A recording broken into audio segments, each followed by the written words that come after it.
Россия готова к диалогу с Соединенными Штатами Америки по вопросам стратегической стабильности. Presiden Vladimir Putin menyampaikan pidato kenegaraan tahunan pada Kamis 29 Februari di hadapan para elit Rusia, menyampaikan informasi terkini kepada mereka mengenai perang di Ukraina, kemampuan nuklir Moskow, perekonomian Rusia dan hubungan dengan Barat. Pidato disampaikan 2 minggu menjelang pemilihan Presiden Rusia di mana Putin diperkirakan akan memenangkan masa jabatan 6 tahun lagi. Putin mengkritik tajam standar ganda Barat mengenai perdamaian dan isu hak asasi manusia.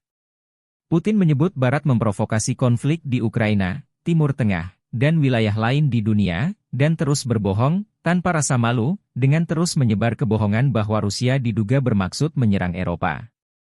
Militer Rusia sudah siap jika Barat dalam hal ini fakta pertahanan Atlantik Utara atau NATO mengirim pasukan ke Ukraina untuk terlibat perang langsung dengan Rusia.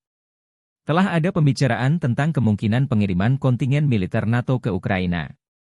Konsekuensinya bagi intervensionis yang mungkin terjadi akan tragis. Presiden Putin menegaskan Rusia dengan senjata lengkap sudah di posisi tempur jika skenario NATO terlibat langsung di Ukraina. Kami juga mempunyai senjata yang dapat mengenai sasaran di wilayah mereka.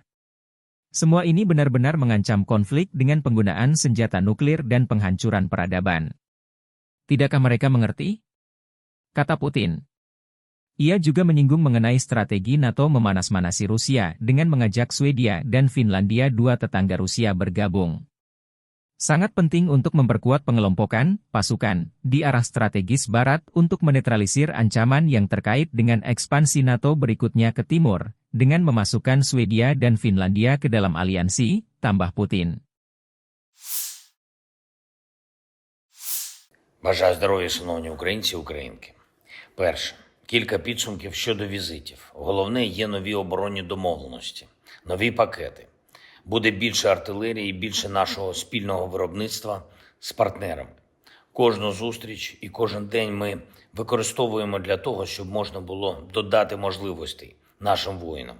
Я дякую усім партнерам, які допомагають так, як потрібно і вчасно, без затримок. Були хороші перемовини в Албанії, як завжди, принципова підтримка. І не лише у тому, що стосується наших двосторонніх відносин, але й у тому, як зробити більш змістовним діалог з тими державами, які поки стримані в підтримці. Пане прем'єр-міністре Рама, ще раз вдячний. Провели вже другий саміт у форматі Україна-Південно-Східна Європа. Були хороші зустрічі з представниками Хорватії, Чорногорії, Північної Македонії, Молдови, Боснії та Герцеговини, Сербії.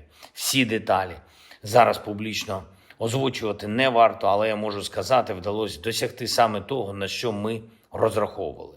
Плюс. Download Tribun X sekarang, menghadirkan lokal menjadi Indonesia.